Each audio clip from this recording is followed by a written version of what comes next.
funèbre.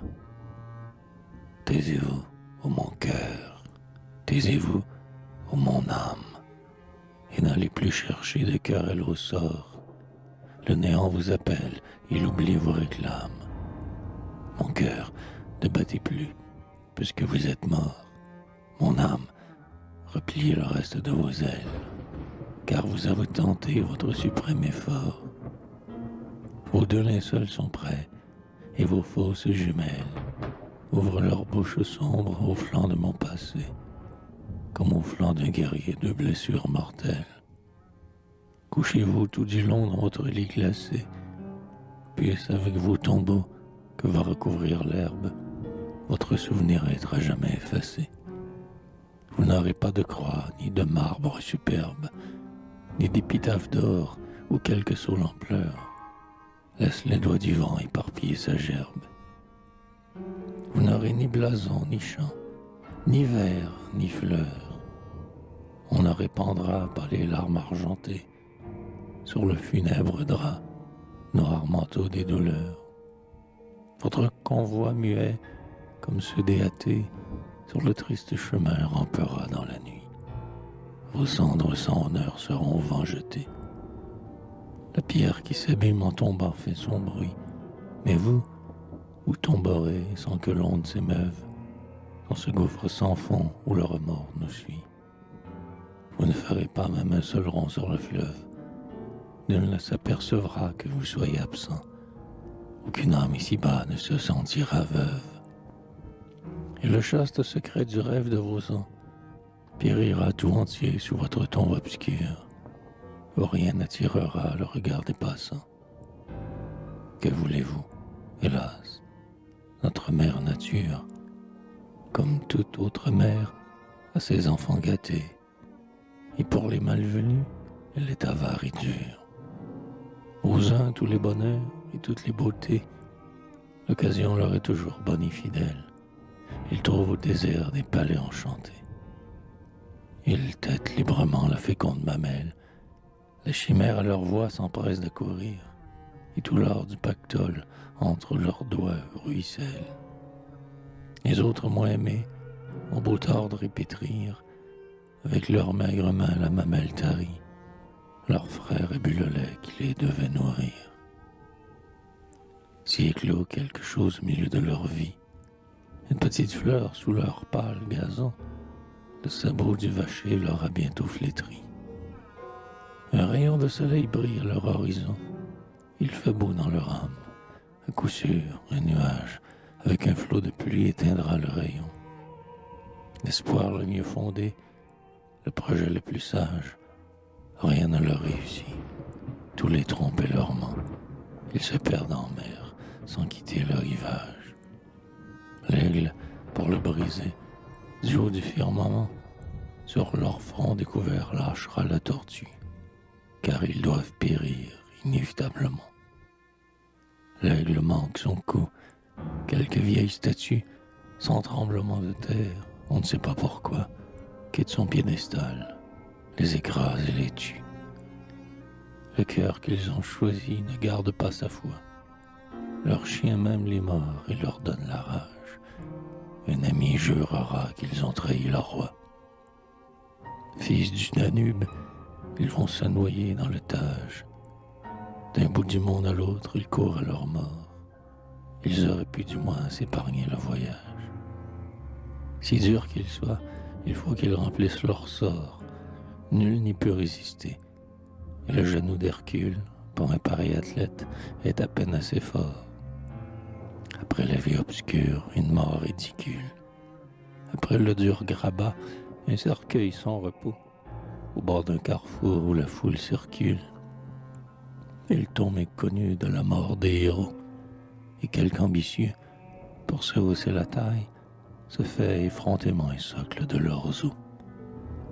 Sur son trône d'airain, le destin qui s'enraille imbibe leur éponge avec du fiel amer, et la nécessité les tord dans sa tenaille. Tout buisson au vin d'art pour déchirer sa chair, tout beau chemin pour eux cache une chose trappe, et les chaînes de fleurs leur sont chaînes de fer. si le tonnerre tombe entre mille et les frappe. Pour eux, l'aveugle nuit semble prendre des yeux. Tout plomb vole à leur cœur, et pas un seul n'échappe. La tombe vomira leurs fantômes odieux. Vivants, ils ont servi de bouc expiatoire. Morts, ils seront bannis de la terre et des cieux. Cette histoire sinistre est votre propre histoire, ô mon âme, ô mon cœur. Peut-être même, hélas, la vôtre est-elle encore plus sinistre et plus noire. C'est une histoire simple, où l'on ne trouve pas de grands événements et des malheurs de drame. Une douleur qui chante et fait un grand fracas. Quelques fils bien communs en composent la trame, et cependant elle est plus triste et sombre à voir que celle qu'un poignard dénoue avec sa lame. Puisque rien ne vous veut, pourquoi donc tout vouloir? Quand il vous faut mourir, pourquoi donc vouloir vivre? Vous qui ne croyez pas et n'avez pas d'espoir. Ô vous que nul amour, que nul vin n'enivre, frères désespérés, vous devez être prêts pour descendre au néant où mon corps vous doit suivre. Le néant dit lié des ombrages frais. La mort fait mieux dormir que son frère Morphée. Et les pavots doivent jalouser les cyprès. Sous la cendre à jamais dort, aux flammes étouffées.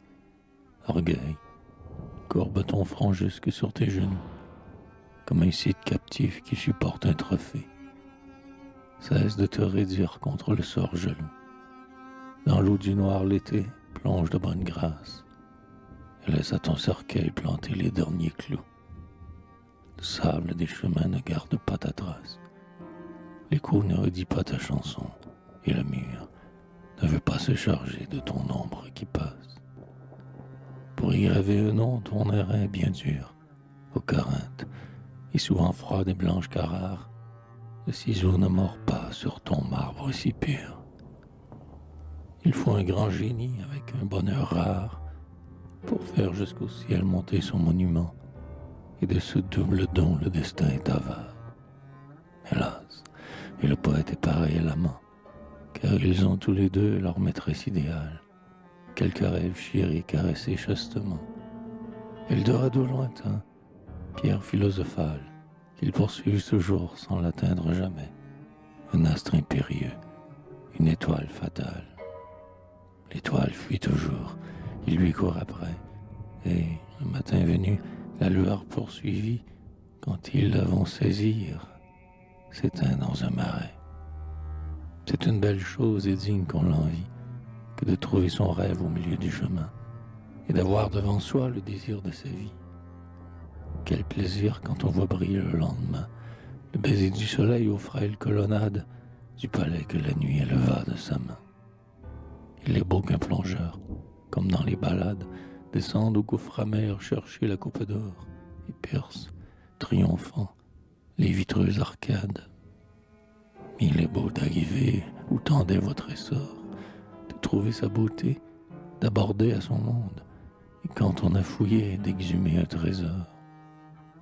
De faire, du plus creux de son âme profonde, rayonner son idée où vient sa passion, d'être l'oiseau qui chante et la foudre qui gronde. D'unir heureusement le rêve à l'action, d'aimer et d'être aimé, de gagner quand on joue et de donner un trône à son ambition. D'arrêter quand on veut la fortune et sa houe et de sentir la nuit quelque baiser royal se suspendre en tremblant aux fleurs de votre joue.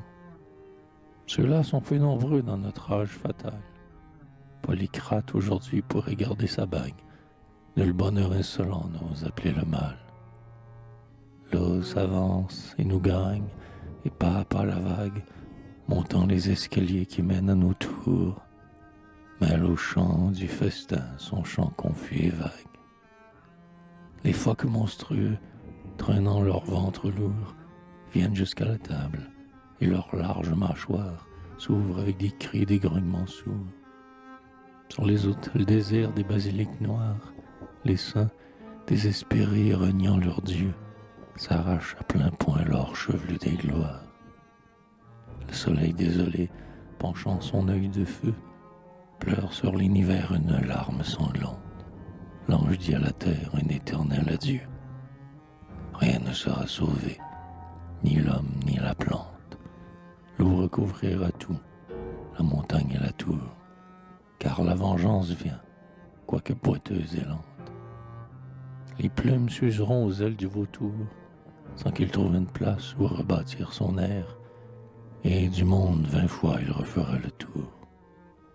Puis il retombera dans cette eau solitaire, où le rond de sa chute ira s'élargissant. Alors tout sera dit pour cette pauvre terre. Rien ne sera sauvé, pas même l'innocent. Ce sera, cette fois, un déluge sans arche. Les eaux seront les pleurs des hommes et leur sang.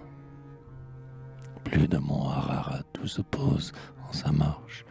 Le vaisseau d'avenir qui cache en ses flancs creux les 3 nouveaux Adams et le grand patriarche. Entendez-vous là-haut ces craquements affreux? Le vieil Atlas, lassé, retire son épaule au lourd entablement de ce ciel ténébreux. Les cieux du monde ploient ainsi qu'un brin de saule. La terre ivre a perdu son chemin dans le ciel. L'aimant déconcerté ne trouve plus son pôle. Le Christ, d'un ton railleur, tord l'éponge de fiel sur les lèvres en feu du monde à l'agonie. Et Dieu, dans son delta, rit d'un rire cruel. Quand notre passion sera-t-elle finie? Le sang coule avec l'eau de notre flanc ouvert, la sueur rouge teint notre face jaunie. Assez comme cela, nous avons trop souffert. De nos lèvres, Seigneur, détournez ce calice, car pour nous rejeter, votre Fils est offert. Christ n'y peut rien, il faut que le sort s'accomplisse. Pour sauver ce vieux monde, il faut un Dieu nouveau, et le prêtre demande un autre sacrifice. Voici bien 2000 ans que l'on saigne l'agneau. Il est mort à la fin, et sa gorge épuisée n'a plus assez de sang pour teindre le couteau. Le Dieu ne viendra pas. L'Église est renversée.